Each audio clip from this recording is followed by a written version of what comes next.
By the end of this video, you will learn 5 essential strategies that top-level pickleball players use to dominate the court. These aren't just random tips. They're game-changing habits that influence how you dink, how you attack, how you position yourself, and even how you think during competitive matches. Master these, and you'll be playing smarter, faster, and with a whole new level of confidence. Let's start with something that seems simple but separates average players from elite ones: how you think during dinks. A lot of players, especially at the intermediate level, just dink the ball back and forth with no real purpose. There's no strategy, no movement, just a passive exchange. But the secret lies in intent. When a higher level player hits an aggressive cross-court dink, they're not just admiring their shot, they're already thinking about the next step. As soon as a well-placed dink goes over, they start shifting and leaning in and preparing for a chance to take the ball out of the air. That shift in mindset is huge. You're not just reacting, you're applying pressure and expecting opportunities. And when you move as a team, those lines in the middle of the court stop mattering. A great pair works together to pinch the middle and crowd the opponent's space. It's about presence and anticipation. You force the other team into tighter angles, and suddenly the court feels smaller and more uncomfortable for them to navigate. That's when the errors start happening. And now, let's talk offense. One of the biggest shifts you need to make if you want to compete at the higher levels is to adopt a percentage-based mindset when it comes to attack shots. This means recognizing which shots offer a clear advantage and committing to them without hesitation. A shot that favors you 60% of the time and only favors your opponent 40%, take it every time.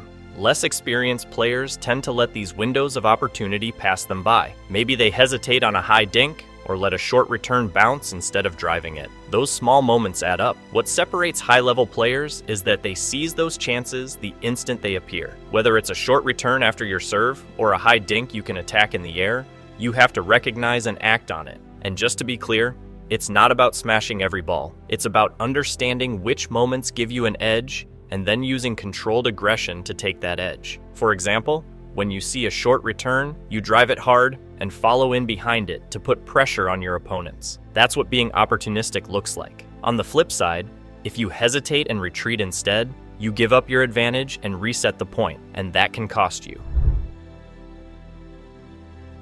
Positioning during the third shot is another overlooked but vital element of high-level play. Many people either stand too close to their partner or too far away without really knowing why. But here's the smarter play.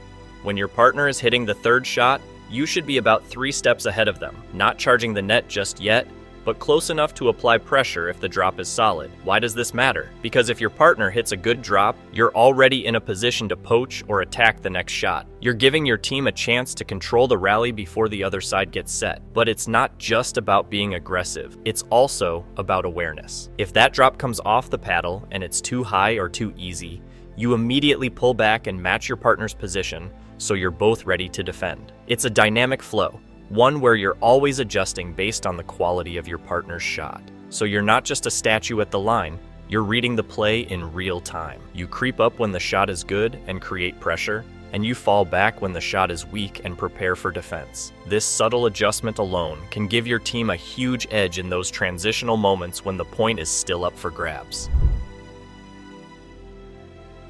Here's something that really separates top players: the ability to know when to lean in aggressively at the net and when to fall back slightly and get defensive. It's not about being on offense or defense the entire time. It's about constantly reading the point and adjusting accordingly. Let's say you just hit a sharp, aggressive dink that you think will be tough for your opponent to handle. That's your cue to lean in. You're in the perfect position to finish it. But what if your dink wasn't great? Maybe it floats a little or lands short and high in the kitchen. That's when you need to back off a bit, give yourself more space, and prepare for a counterattack. This skill, knowing when to press and when to pull back, is what keeps you from getting caught off guard. The best players are never static at the kitchen line. They're constantly leaning in and out, adjusting their positioning based on the quality of the ball they or their partner just hit. This kind of active footwork and awareness is what helps you dominate the kitchen instead of just surviving it.